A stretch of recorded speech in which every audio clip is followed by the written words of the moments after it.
आज बात करते हैं डेविड ह्यूम की मशहूर किताब डायलॉग्स कंसर्निंग नेचुरल रिलीजन पर। और डेविड ह्यूम पर बात करने के लिए यह भी जरूरी है कि हम थोड़ा सा आपको जो ब्रिटिश फिलॉसफी है उसकी हिस्ट्री भी थोड़ा सा आपको बताएं। तो इंग्लैंड वालों ने कहा कि भाई अब हम अपना फलसफा अलग कर रहे हैं, हम अब किसी जर्मन फिलोसोफर को नहीं पढ़ाएंगे अपनी यूनिवर्सिटी में, हम हेगल को नहीं पढ़ाएंगे, हम कांट को नहीं पढ़ाएंगे। तो यह फलसफा डिवाइड हो गया और ये जो जर्मन फलसफी थे इनको नाम दिया गया कॉन्टिनेंटल फिलोसोफर्स, यानी जर्मन, फ्रांस और ये सारे जो थे कॉन्टिनेंटल फिलोसफी। और इंग्लैंड वालों ने अपना नया नाम रख लिया एनालिटिकल फिलोसफी। समझे? फिर से समराइज कर दूं, फर्स्ट वर्ल्ड वॉर से पहले लड़ाई थी मजहब पर, फर्स्ट वर्ल्ड वॉर के बाद कैपिटलिज्म पे आगे लड़ाई।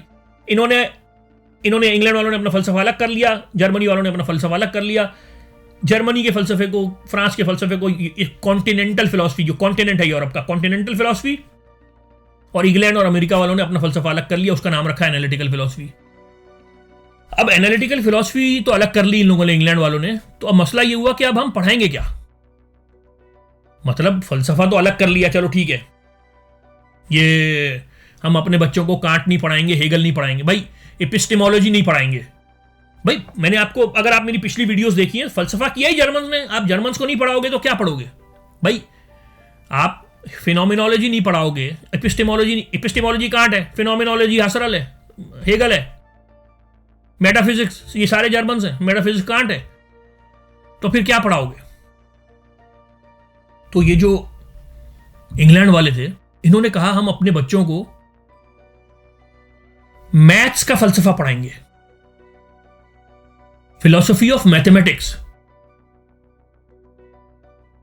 बर्ट्रैंड रसल ने अपनी किताब लिखी फिलॉसफी ऑफ मैथमेटिक्स। उसने कहा हम अपने बच्चों को लॉजिकल पॉजिटिविज्म पढ़ाएंगे, यानी कि हम जो फलसफा करेंगे वो होगा मैथमेटिकल लॉजिक का फलसफा, और हम मैथमेटिक की लॉजिक के जरिए जो जो ट्रूथ्स आइडेंटिफाई हो सकते हैं वो आइडेंटिफाई करेंगे। और ये फलसफा 2+2=4 वाला फलसफा पढ़ाएंगे हम ये मेटाफिजिक्स नहीं पढ़ाएंगे। देखिए फलसफे में मजा ही मेटाफिजिक्स का है। अबे 2+2=4 वो कौन सा, वो तो फिर मजदूरी हुई।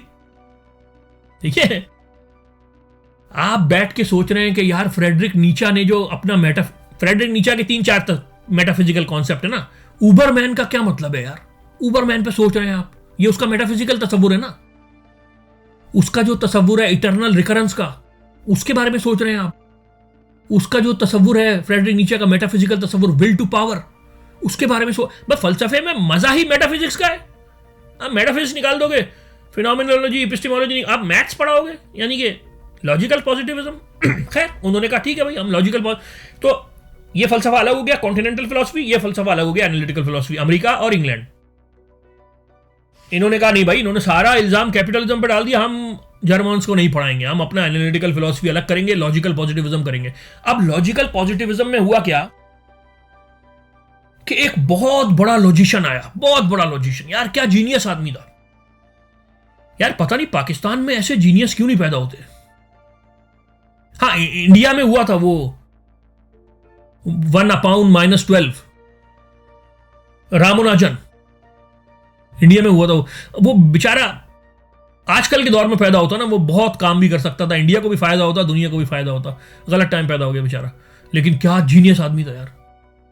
अच्छा, तो यहां पर एनालिटिकल फिलोसफर्स में, ये इंग्लैंड अमेरिका में एक लॉजिशियन पैदा हुआ जिसका नाम था कर्ट गर्डल। क्या दिमाग था यार भाई। कर्ट गर्डल ने अपना एक थ्योरम दिया, उस थ्योरम को कहते हैं गर्डल्स इनकंप्लीटनेस थ्योरम। उस थ्योरम में कर्ट गर्डल ने यह प्रूव किया कि हम जो भी मैथमेटिकल सिस्टम इस्तेमाल कर रहे हों उनमें रहते हुए बहुत सारे प्रोपोजिशंस मैथ्स के ऐसे होते हैं जो ट्रू होते हैं, लेकिन उनको हम प्रूव नहीं कर सकते।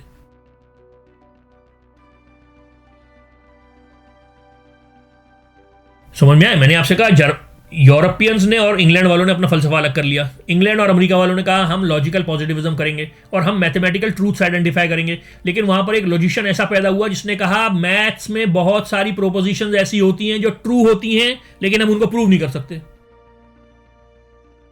ट्रू होती हैं और प्रूव नहीं कर सकते।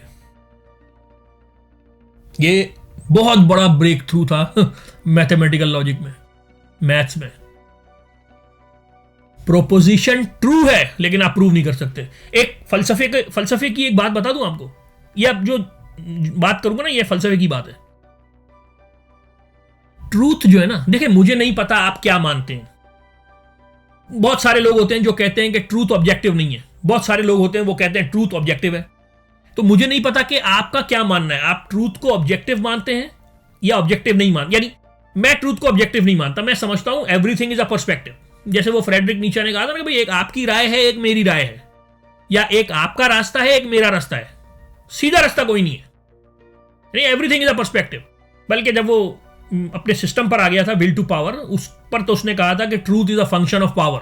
खैर वो बात की बात है। मैं ट्रूथ को ऑब्जेक्टिव नहीं मानता, लेकिन चलो एक लम्हे को ट्रूथ को ऑब्जेक्टिव मान लेते हैं। तो जो मैं जुमला बोलना चाह रहा था वो ये है कि ट्रूथ जो है ना वो ऑब्जेक्टिव होता है लेकिन इल्यूसिव होता है। आप उसको पकड़ नहीं सकते, पहुंच नहीं सकते उस तक। अभी कर्ट गर्डल ने साबित किया। यानी ट्रूथ ऑब्जेक्टिव है, अटेनेबल नहीं है। ब्यूटी सब्जेक्टिव है लेकिन अटेनेबल है। ये फिलॉसफी का एक, मैंने कहा आपको डायलॉग मार दूं, ट्रूथ ऑब्जेक्टिव है, अटेनेबल नहीं है, हासिल नहीं कर सकते। बहुत सारे कर्ट गर्डल ने साबित किया। ब्यूटी सब्जेक्टिव है, भाई कोई कहता है मुझे ये गाना पसंद है, कोई कहता है मुझे ये गाना पसंद है, तो ब्यूटी तो सब्जेक्टिव है लेकिन अटेनेबल है। यानी ये जो बहुत सारे फिलोसोफर आर्ट आर्ट आर्ट, ये फ्रेडरिक नीचा जो आर्ट करता रहा सारी जिंदगी, क्योंकि ब्यूटी यानी, यार एक बहुत अच्छा डायलॉग आ गया उसका, बहुत अच्छा डायलॉग दिमाग में आ गया फ्रेडरिक नीचा का। कल परसों उसकी बुक पढ़ रहा था इसलिए बोलता है, बोलता है only through the phenomena of aesthetics are this life and this world justified eternally. Only through the phenomena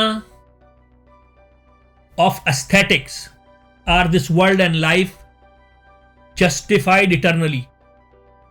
यानी ये सिर्फ एस्थेटिक्स है, ये सिर्फ खूबसूरती है जिसकी वजह से ये जिंदगी जस्टिफाइड है हमेशा हमेशा के लिए। इस पूरे जुमले की खूबसूरती ये वर्ड है, इटरनली, हमेशा हमेशा के लिए। यानी ये सब कुछ वो फैज अहमद फैज ने कहा ना, तेरी आंखों के सिवा दुनिया में रखा क्या है। Only through the phenomena of aesthetics is this life and world justified eternally. किसी दिन फैज साहब पर भी बात करेंगे। यार वो जो, जब आप 17-18 साल के होते हैं और पहली दफा आप फैज अहमद फैज को पढ़ते हैं ना, वो फीलिंग जिंदगी भर दोबारा नहीं आ सकती। वो बड़ी अजीब फीलिंग होती है। खैर, मैंने आपको बताया फर्स्ट वर्ल्ड वॉर से पहले जर्मनी और इंग्लैंड की लड़ाई थी मजहब पे, फर्स्ट वर्ल्ड वॉर के बाद कैपिटलिज्म पर हो गई। ये फ्रैंकफर्ट ग्रुप था, इनको कॉन्टिनेंटल फिलोसफर बोलते हैं, जर्मन्स को और फ्रांस वालों को, इंग्लैंड और अमेरिका वालों को एनालिटिकल फिलोसफर्स बोलते हैं। इन्होंने कहा हम लॉजिकल पॉजिटिविज्म करेंगे, लेकिन ये फंस गए क्योंकि एक लॉजिशियन ने साबित कर दिया कि बहुत सारे मैथमेटिकल ट्रूथ्स ऐसे होते हैं जो आप साबित नहीं कर सकते। आपको पता है कि ट्रू है लेकिन आप साबित नहीं कर सकते। तो ये लॉजिकल पॉजिटिविज्म यहां जाके फंस गए। लेकिन फिर यहां पर विटगेनस्टाइन पैदा हुआ जो बर्ट्रैंड रसल का शागिर्द था। उसने फिर यहां लिंग्विस्टिक फिलॉसफी शुरू करी। मैं समझता हूं कि विटगेनस्टाइन के साथ ज्यादती है कि उसको एनालिटिकल फिलोसफर समझा जाता है। वो एनालिटिकल और कॉन्टिनेंटल से ऊपर था, वो दोनों का था भाई वो। लेकिन वो क्योंकि बर्ट्रैंड रसल का स्टूडेंट था और इनको कोई कुछ ना कुछ तो चाहिए था ना करने को, तो इन्होंने ये फलसफा पकड़ लिया। तो ये पिछले 400 साल से जर्मन फिलोसफर्स और ब्रिटिश फिलोसफर्स एक दूसरे से एग्री नहीं करते। तो मैंने कहा आपको थोड़ा सा ब्रिटिश फलसफे की तारीख पता होनी चाहिए इससे पहले कि हम ह्यूम पर बात करें। डेविड ह्यूम सबसे बड़ा ब्रिटिश फलसफी था। इससे बड़ा ब्रिटिश फलसफी कोई नहीं था। अब हम डेविड ह्यूम की ये किताब डिस्कस करते हैं। देखिए, ये डायलॉग बहुत कॉम्प्लिकेटेड है, डायलॉग कंसर्निंग नेचुरल रिलीजन। मैं आपको एक बात बता दूं, ये डायलॉग लिखा गया है डिजाइन आर्ग्यूमेंट के खिलाफ। डिजाइन आर्ग्यूमेंट कहते हैं कि खुदा को साबित करने का एक तरीका है डिजाइन आर्ग्यूमेंट। यानी मैंने आपसे कहा ना, अकली दलीलें तो मानने को तैयार नहीं थे इंग्लैंड वाले, तो फिर उनको डिजाइन आर्ग्यूमेंट दिया गया जो तुम्हारे सेंस, आंखों ना, जो 5 सेंसेस हैं उनके थ्रू होके जाए। वो डिजाइन आर्ग्यूमेंट ये है कि यार, इस दुनिया को देखो, इस कायनात को देखो, कितनी बड़ी कायनात है, कैसा एक निजाम चल रहा है, कितनी परफेक्ट तरीके से ये एक एक चीज अरेंज हुई हुई है। क्या इस कायनात को देखकर, इस डिजाइन को देखकर आप ये समझ सकते हैं कि ये खुद ही बन गया? यानी इसको बोलते हैं डिजाइन आर्ग्यूमेंट। इस डिजाइन आर्ग्यूमेंट के खिलाफ ये बेसिकली इंग्लैंड में ना एक नया मजहब शुरू हुआ था जिसको कहते हैं डीइज्म।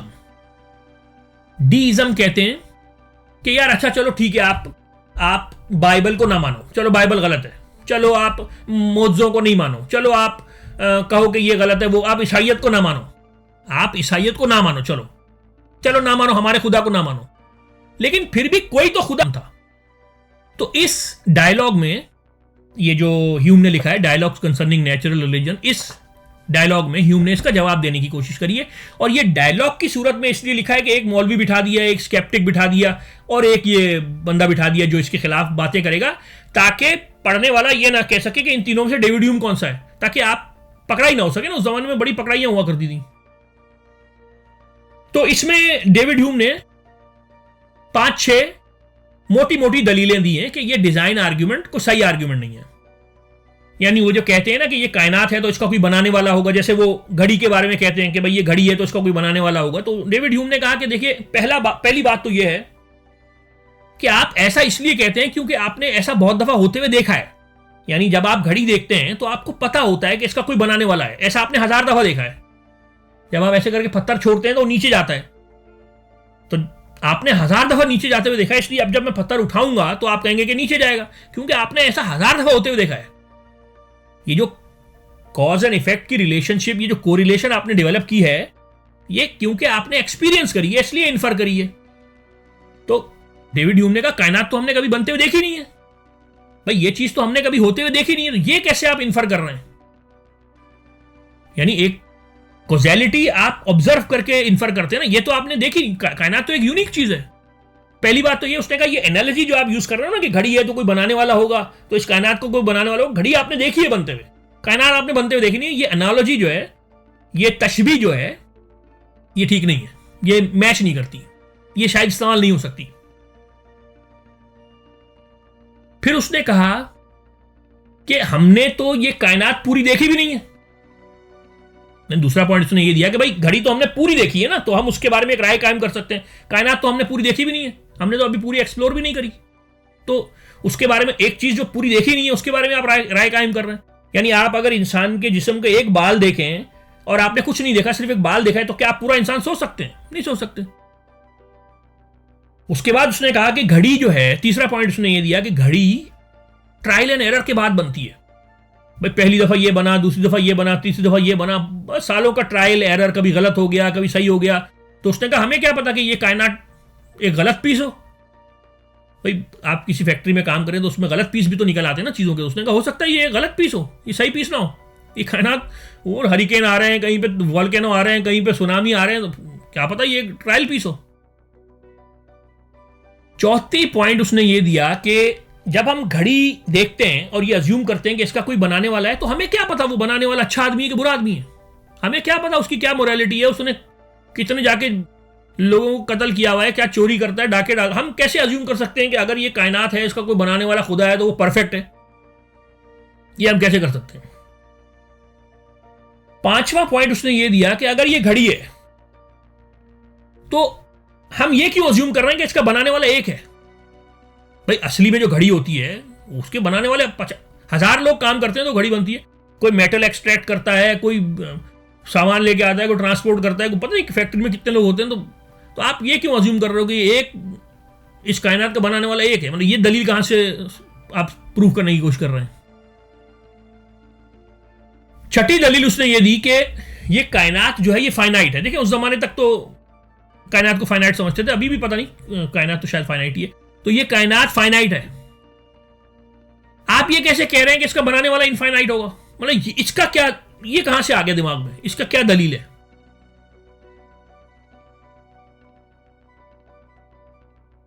एक पॉइंट और उसने जो डेविड ह्यूम ने इस डायलॉग में लिखा डिजाइन आर्ग्यूमेंट के खिलाफ, उसने ये लिखा कि देखिए ये जो घड़ी की और कायनात की आप एनालॉजी दे रहे हैं ना, इससे अच्छी एनालॉजी तो स्पाइडर वेब की और कायनात की है।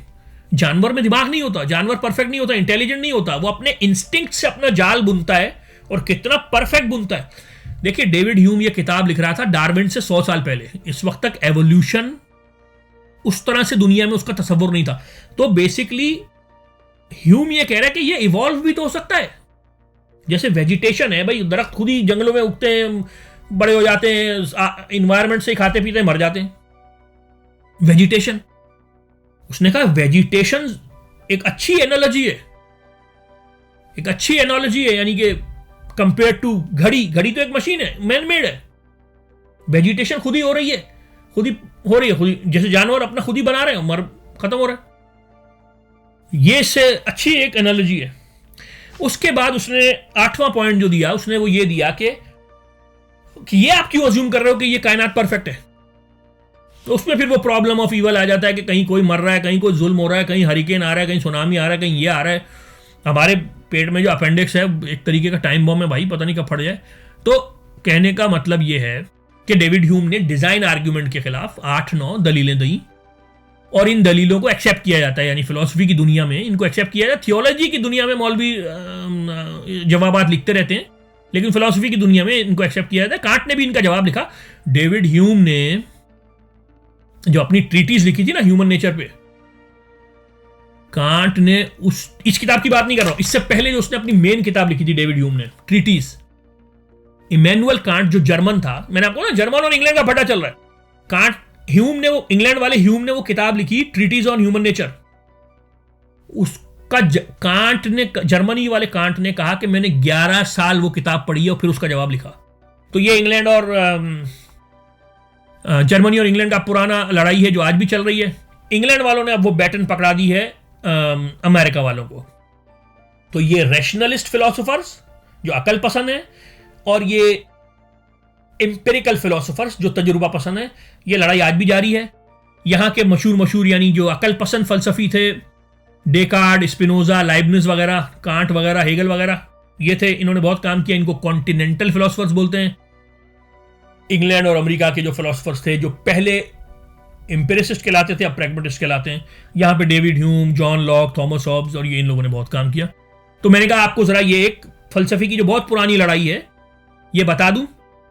और फिर मैंने आपसे कहा आज कॉन्टिनेंटल और एनालिटिकल फिलोसफी का फर्क उस तरह से खत्म हो चुका है, क्योंकि जर्मनी को जंग हारे जमाना हो गया, सेकेंड वर्ल्ड वॉर हारे, और बहुत सारा पानी दरिया के नीचे से गुजर चुका है। तो अब हेगल को पढ़ाया जाता है, कांट को पढ़ाया जाता है। अब पढ़ाई हारे को पढ़ते सब एक दूसरे को हैं, लेकिन ये रैशनलिस्ट और ये एम्पिरिसिस्ट की लड़ाई आज भी जारी है और पता नहीं ये कब तक जारी रहेगी, क्योंकि हमारे पास बहुत लिमिटेड सबूत होते हैं चीज़ों के, तो कोई भी हतमी बात कर नहीं सकता। उम्मीद है आपको ये वीडियो पसंद आई होगी। अपना बहुत ख्याल रखिएगा। बहुत बहुत शुक्रिया।